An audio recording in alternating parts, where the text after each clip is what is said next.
¿Pueden las carencias afectivas de la infancia determinar nuestra forma de ser como adultos? ¿Nuestras relaciones laborales o de pareja? O lo que es peor, ¿esas carencias marcarán un patrón para que lo reproduzcamos con nuestros hijos? Hoy Ale nos va a ayudar a entender las carencias emocionales y su impacto. Por eso te invito a acompañarnos. El episodio de hoy ya está empezando, vamos. Te damos la bienvenida a la Comedia de la Vida, un espacio para compartir historias que nos conducen a nuestro mundo interior con la finalidad de encontrar los tesoros ocultos que nos habitan. A partir de este momento, contigo, Alejandro y Alejandra. Una nube va sin fin, trepando por el verde jardín. Deja que te envuelva en pensamiento. Volví a besar tus sentimientos. No te dejes más vencer. Al alma hay que darle de comer. Un poco de azúcar del estero, un poco de risa y caramelos. Este fragmento de la canción Azúcar del Estero de Lisandro Aristimuño, en particular cuando dice al alma hay que darle de comer, me lleva a la comedia de la vida de hoy, la carencia emocional. Pero antes que nada, ¿qué es la carencia? La palabra carencia viene del latín carentia y significa cualidad del que no tiene algo, del que no tiene emociones. Imagino, Ale, que en este andar has encontrado muchos adultos carentes, o como a veces se dice, discapacitados emocionales. Imagino adultos que no pueden conectarse con otros o consigo mismos, que no pueden decir lo que sienten. En definitiva, adultos infelices. Pero contanos, ¿qué es la carencia emocional? ¿Cómo Tal- estás, Alejandro? ¿Cómo están todos los oyentes? Bueno, un tema interesantísimo el tema de hoy.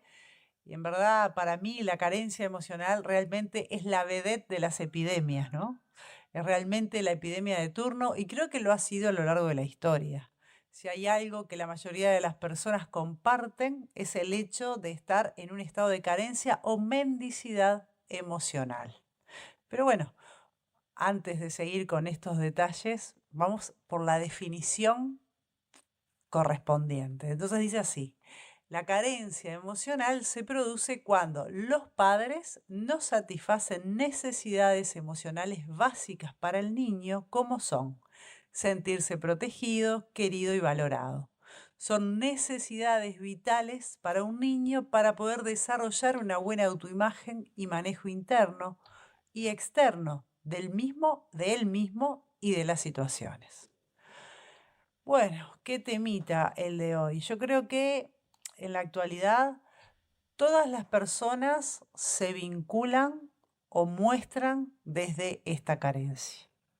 Y si, por ejemplo, vamos a ir a algo sencillo, observamos solo y exclusivamente las letras de la mayoría de las canciones, nos vamos a encontrar con este hecho. Por ejemplo, si te vas, mi vida no tiene sentido, me muero sin tu amor y bla, bla, bla, bla, bla. O sea que si nosotros miramos para cualquier lado, nos vamos a dar cuenta de que las carencias, la carencia emocional, es parte de todo lo cotidiano.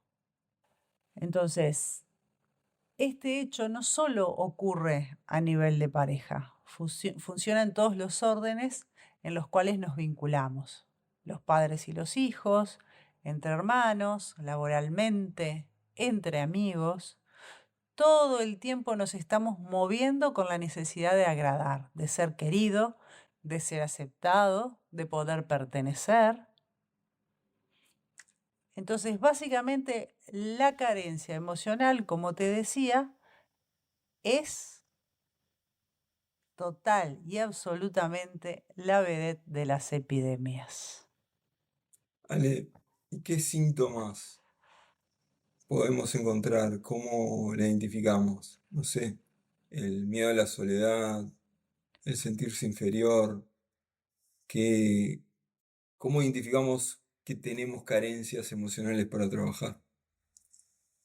Bueno, vamos a poner un ejemplo que siempre los ejemplos son muy esclarecedores. Mirá, te voy a contar un ejemplo que me pasó, que me contaba una amiga en el entorno laboral.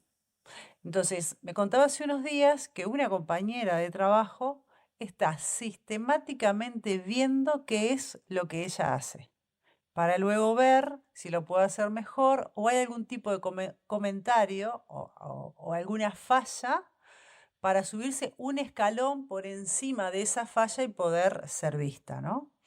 Entonces, cuando uno observa esta situación desde esta comprensión, puede concluir que esta persona necesita ser vista como eficiente y que de alguna manera está compitiendo por la atención de algún superior. Entonces, cuando uno ve esta forma de funcionar, queda claramente la carencia al descubierto. Y acá pueden haber, así a simple vista, dos posibles lecturas. O esta persona está compitiendo o en su infancia compitió mucho con algún hermano o hermana que siempre a los ojos de los padres era más valioso por lo que hacía. Entonces esta persona vuelve a nivel laboral a representar esta realidad, que la realidad está diciendo, quisiera ser tan valioso como ese hermano o esa hermana que para mis padres es el de más valor, por ejemplo, ¿no? Entonces, esa es una de las situaciones que uno puede ver así, a simple vista, en esto. Está espejando una situación de carencia que ya viene de antes. Lo único que hace es representarse en otro lugar. Es como el mismo perro con distinto collar. La otra situación que podría estar diciendo esta persona es como no soy valiosa para absolutamente nadie, como para mis padres, podría ser hija única, por ejemplo, y tener un deber ser la mejor. Entonces, como no soy valiosa a menos que sea la mejor, necesito ante una persona que es muy eficiente o que de alguna manera desempeña muy bien su función, volverme más visible. Entonces acá estamos viendo en un entorno laboral un claro ejemplo de la carencia. Y tenemos, Ale, podemos O- hablar de tipos o sí, estilos de carencias. No sé, el tipo no, de la relación carencia con es la siempre madre, la carencia. No, no, no, no, la no falta en el de... sentido de estilo, siempre es lo mismo, se expresa de diferentes formas, ¿no? Por ejemplo, pongamos un ejemplo del entorno familiar. Una consultante que tenía un viaje programado no logra concretar el mismo por no dejar a su madre sola, que además se encarga la mamá de entorpecer todos los proyectos de su hija. Es decir, cada vez que su hija se copa con algo o tiene que dedicarle tiempo a algo, por ejemplo, la madre se enferma o se siente mal o busca la manera de llamar la atención. Entonces, en este caso, tenemos una hija que queda atascada en cubrir las necesidades de su madre para no perder su cariño. Y esto de no perder su cariño es discutible. Muchas veces se trata de ganar el cariño de la madre que nunca tuvo. Porque muchas veces pasa que, que las madres o los padres tienen un hijo favorito, pero después está el hijo que los cuida. Entonces, el hijo favorito es el que tiene, digamos, la habilitación para hacer su vida, pero el hijo que los cuida es el que siempre va a tener la obligación de estar presente para cubrir las necesidades. Entonces es como un hijo libre y un hijo esclavo, que a veces se da, estamos poniendo en el caso de que sean dos, esto a veces se dan hermandades más grandes, ¿no? Entonces, aunque haya más hermanos, hay uno que paga la cuenta, como quien dice. Entonces, ese que paga la cuenta, que además está carente porque siempre hubieron otros o un otro más importante, también se presta a esa disponibilidad, porque necesita ser amado. Entonces, esta persona que está en esta carencia va siempre a estar disponible para estos padres porque en algún sentido está esperando que los padres le devuelvan el amor que le deben. Entonces queda atrapado o atrapada en esta carencia. Ahí los perros te están reclamando atención, ¿viste? Están carentes de Sí, ¿los afecto. escuchás? Sí, sí. Se Están escucha carentes así. de afecto. Exactamente. Che, Ale, y Capaz que no es intuitivo, pero me imagino que el exceso también puede generar una carencia o discapacidad emocional, por aquello de todo exceso esconde una falta. Veo padres y madres sobreprotectores que generan dependencia emocional en sus hijos, ya que se sienten bien si su hijo depende de él. Es un círculo vicioso. Y en realidad solo le están restando autonomía y poder a su hijo. El exceso de algo impacta negativamente también.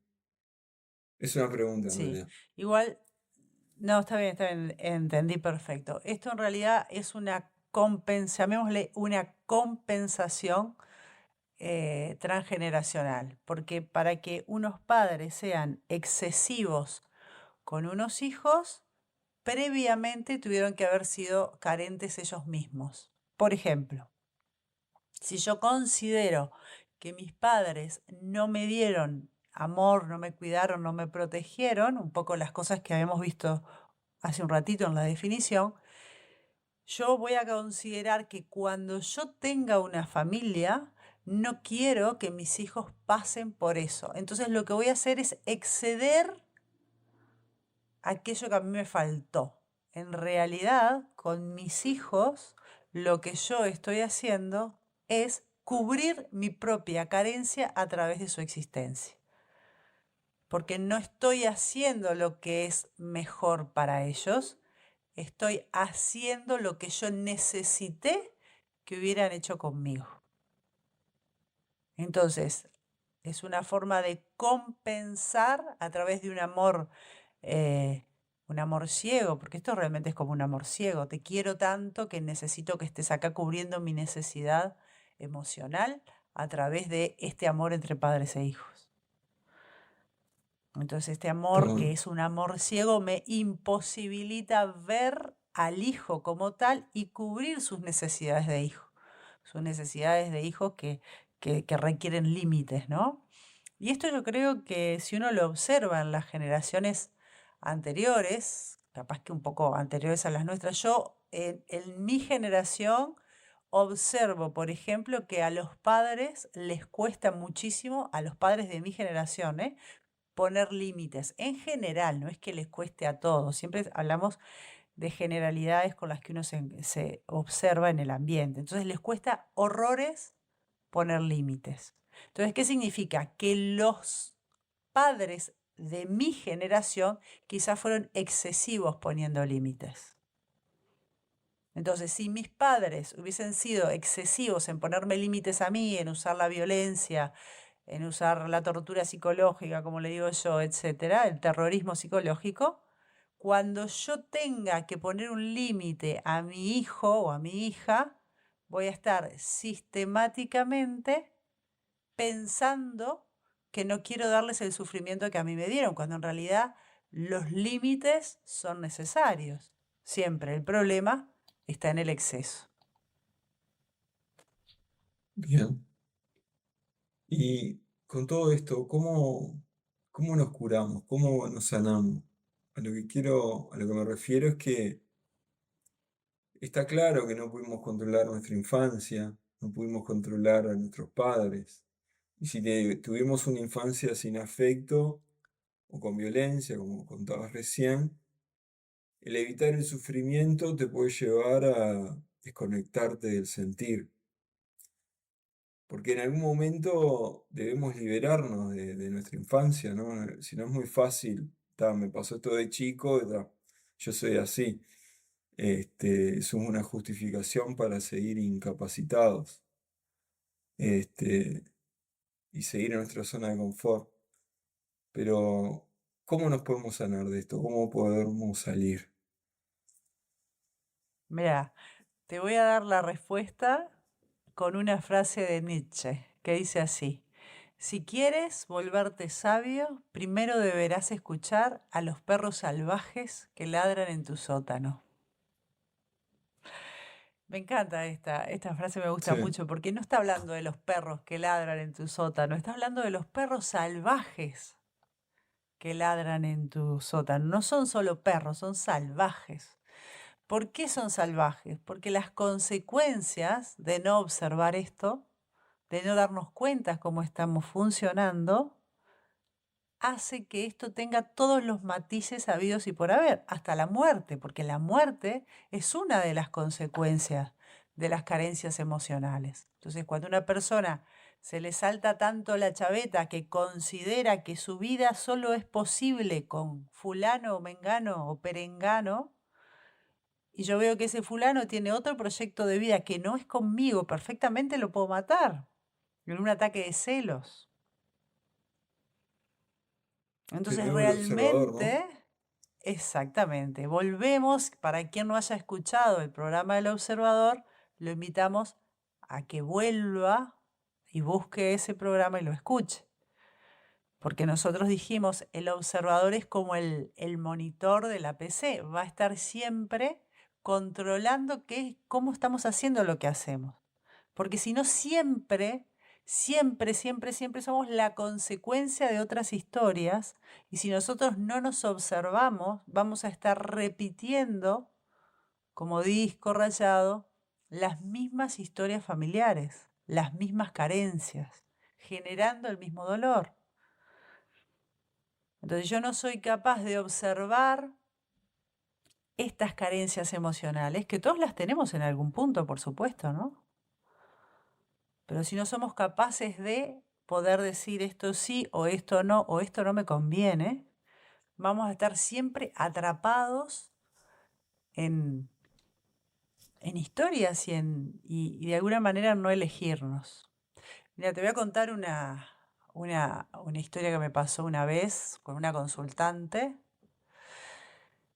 Este, Ella venía a consulta y bueno, me contaba de un chico, pero básicamente este chico no la elegía, ¿no? La tenía como segundo plato. Y, y bueno, yo le explicaba, bueno, vimos las razones por qué la tenía como segundo plato, no sé qué, no sé cuánto. Bueno, mm, s- se va, entendiendo todo se va, entendiendo que lo que le convenía era obviamente terminar con este vínculo y seguir adelante. Bueno, se fue, no me acuerdo cuánto tiempo pasó en volver a consulta, pasaron unos cuantos meses, vuelve y obviamente lo primero que le pregunto es, bueno, ¿qué pasa con este chico que te trae por aquí? Entonces me dice, bueno, me dice, en medio de todo esto, este, obviamente le había dicho que se había terminado el vínculo se terminó, pasaron unos meses y él vuelve nuevamente porque se pelea con la novia, la titular, vuelve nuevamente a buscarla y ella tiene como una recaída, pero en medio de esa recaída va el psicólogo o la psicóloga, no me acuerdo, me cuenta, y que el psicólogo le dice que haga lo que sienta. Entonces cuando viene y me cuenta, le digo, ¿qué es lo que sentiste que tenías que hacer? Y bueno, yo quería volver con él, obvio, ¿no? Entonces, esta chica es docente. Entonces yo le dije, decime una cosa, imagínate que estás en el medio de una clase y con tus chicos y te vienen unas ganas locas, porque es verano y hace calor, de tomar un helado. ¿Vos qué haces? Bueno, nada, me dice, espero a que termine la clase y si puedo me voy a tomar helado. Entonces le digo, pero ¿no es lo que sentís, las ganas locas de ir a buscar el helado? Sí, bueno, pero, y digo, ¿y por qué no lo haces? Bueno, porque obviamente estoy en medio de una clase, es mi trabajo. Ah, bueno, digo, entonces no lo haces porque no te conviene, no porque no lo sientas. Entonces uno a veces tiene que distinguir lo que siente de lo que le conviene. Y para eso necesitamos poder decir que no a ciertas circunstancias. Y es un poco quererse también, ¿no? Quererse uno mismo. Totalmente, porque además está como, no, yo no sé si está como de moda hacer lo que uno siente. Uno puede hacer lo que uno siente con una profesión, uno puede hacer lo que uno siente con otro tipo de cosas, pero en los vínculos, nosotros tenemos que hacer lo que sentimos, sobre todo cuando tenemos un vínculo de pareja, y ver si eso nos conviene, porque hay personas que no nos están eligiendo. Justo ayer comentábamos, Alejandro, hay una serie que está ahora en Netflix, nosotros estamos en 2023 y hay una serie que se llama El cuerpo en llamas, en donde hay un vínculo de una mujer que se da un vínculo con tres hombres. Los tres hombres tuvieron hechos constatables para poder darse cuenta de cómo venía la situación con ella. Y ninguno de los tres hizo caso a lo que estaba pasando. Todos hicieron caso a lo que querían que pasara, con todas las consecuencias, ¿no? No voy a decir de qué va la serie, el que quiere que la mire, pero es una clara constatación de que nosotros necesitamos observar los hechos, porque como justamente el otro día charlábamos en el curso de milagros, la honestidad vive en lo que hacemos. No importa lo que nosotros digamos, no importa cómo nos vendamos. Entonces, lo que es constatable al final es lo que uno hace. Y ahí vive la honestidad. Entonces, si una persona no te elige o no me elige, yo tengo que poder preguntarme qué pasa para que yo no me elija a través de ese vínculo. ¿Qué es lo que estoy haciendo? ¿Qué es lo que no estoy observando de mí? Porque no es que el otro es malo porque no me elige, es que yo me expongo a que no me elijan, porque estoy sistemáticamente en estado de mendicidad emocional. Pero Clarísimo. esto pasa también en todos los niveles. Por ejemplo, el manejo económico, que también lo hablamos cuando hablamos del observador. Entonces, imagínate una pareja, ¿no? Yo he observado, también observo mucho que las economías muchas veces en las parejas van por separado, que eso es un tema aparte, ¿no? Pero bueno, está. Van por separado, entonces uno, por ejemplo, se da el lujo de ser desprolijo en su trabajo, desprolijo en sus emprendimientos económicos y de esa manera deja al cuidado del otro, generalmente el proveedor.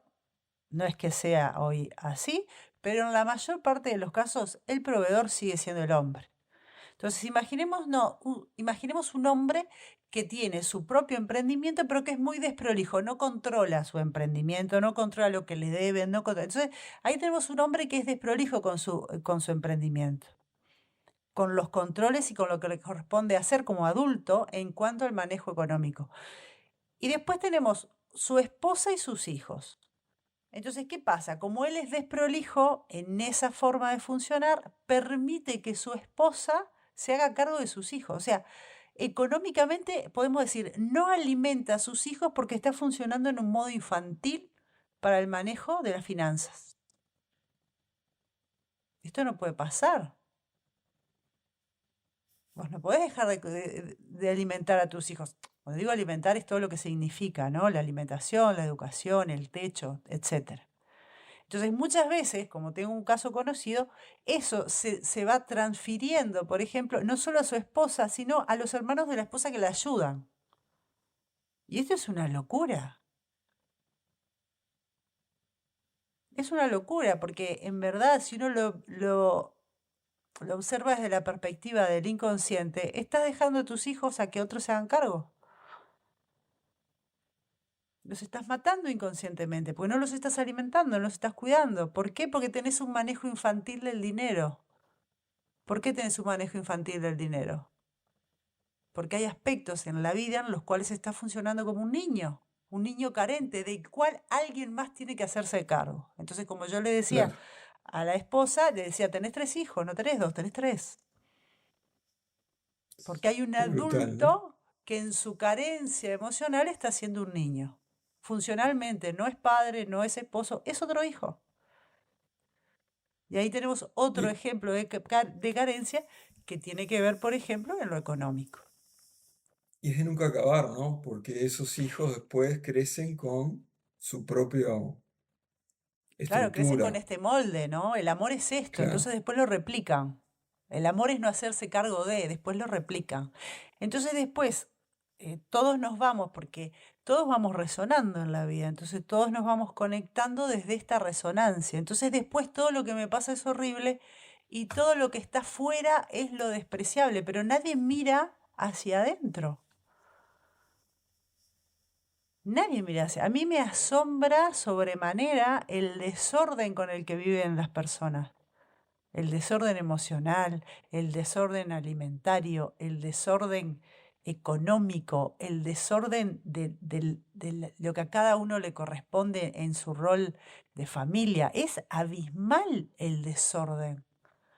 Entonces han pasado los años, antes la gente no tenía, por ejemplo, muchas cosas materiales, pero eran familias más ordenadas en un montón de cosas.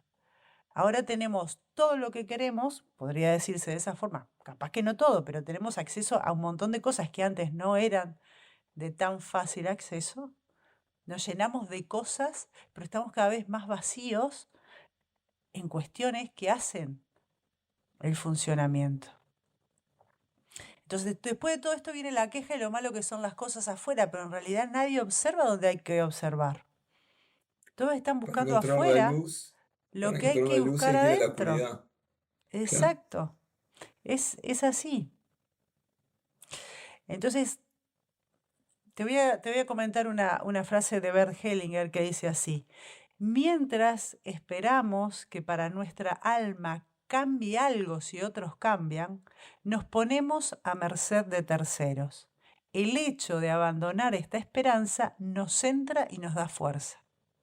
Porque obviamente, si no me gusta Hacernos lo que estoy cargo. viviendo, tengo que prender el monitor, observar y darme cuenta dónde están mis perros salvajes ladrando. No tengo Brillante. otra oportunidad que buscar mis perros salvajes y entender qué es lo que necesito modificar, porque si no replico y replico y replico y replico. Por eso te decía, la carencia emocional es la vedette de las epidemias, porque es el agua en el que nada todo el mundo. Y de ahí surge todo lo demás, ¿no? Entonces, bueno, Impresionante. Che, Ale, ¿y qué consejo o sugerencia, recomendación para que nuestros hijos no se transformen en adultos frágiles, en nuevos discapacitados emocionales? y necesitan referencias, Dame una claro. receta.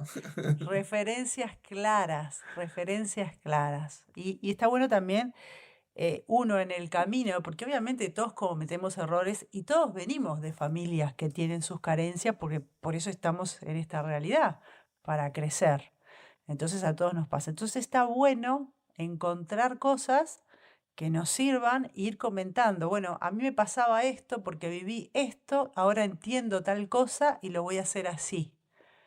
Entonces, salir del rol a veces como adulto de ser Superman y de que todo lo que yo hago está bien y todo lo que yo digo es así. No, uno tiene que poder decir, esto fue lo que aprendí, en esto me equivoqué porque vengo de esta escuela, entonces ahora voy a cambiar y esto es lo que hago. Es como decir, todos necesitamos habilitarnos no solo a cometer errores, sino también a transmitir que es parte de la vida, aprender y cambiar de rumbo. Entonces eso es lo que le tenemos Genial. que transmitir a nuestros hijos, las historias, que entiendan cómo nos hemos construido de esta manera, cómo nos hemos equivocado y cómo estamos dispuestos a hacer el trabajo. A mí me gustó mucho eso que leíste al principio, ¿no? La parte esta de la El azúcar del canción. estero. El azúcar del Destino es una canción que me resulta muy tierna, más que recomendable si el que no la conoce que la escuche. Aparte, las canciones de Lisandro Aristimuño, la verdad que son una ternura. Y voy a leer de nuevo. Dice, una nube va sin fin, trepando por el verde jardín. Deja que te envuelva el pensamiento, volvé a besar tus sentimientos. Y ahí lo voy a parar. Una nube va sin fin. Es como que si una nube va porque va, ¿no? Trepando por el verde jardín. Deja que te envuelva el pensamiento. Volvé a besar tus sentimientos. ¿Qué significa? Que si besamos nuestros sentimientos, es que decir, si nos hacemos cargo de lo que sentimos a través del pensamiento, podemos llegar a nosotros. Es bellísimo lo que dice esta estrofa. Y después dice, no te dejes más vencer.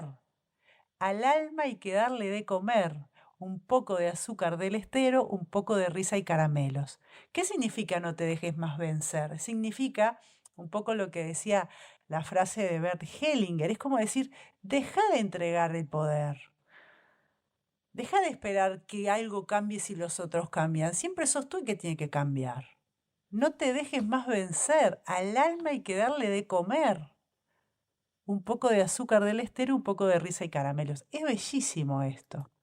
Entonces, ¿cómo le podemos dar de comer al alma? Y acá se me ocurre algo que además estoy haciendo, que capaz que lo comparto en algún momento. Y hay un reto por ahí, viste, están de moda los retos virales, pero este me pareció sensacional porque tiene que ver con nosotros y esas pequeñas cosas que nos hacen bien. El reto son las 1000 cosas que me gustan. Yo empecé a escribir y a enumerar, creo que voy por las 179 en este momento, las 1000 cosas que me gustan, porque a partir de ahí uno se da cuenta cuántas cositas pequeñas uno pasa por alto en el día, ¿no? Claro. Y que son realmente cosas que nos gustan. Y que no les prestamos Qué atención, bueno. las damos por hecho. Entonces dije, voy a empezar a hacer, y no saben qué ejercicio más lindo es empezar a notar las 1000 cosas que me gustan, porque además de conectarnos con eso, también nos conecta con un montón de cosas que ahora no tenemos, como por ejemplo en mi caso es la risa de mi abuela. Y que si bien mi abuela no está físicamente, porque falleció hace años, está en mi corazón y todavía escucho su risa y me da un placer enorme.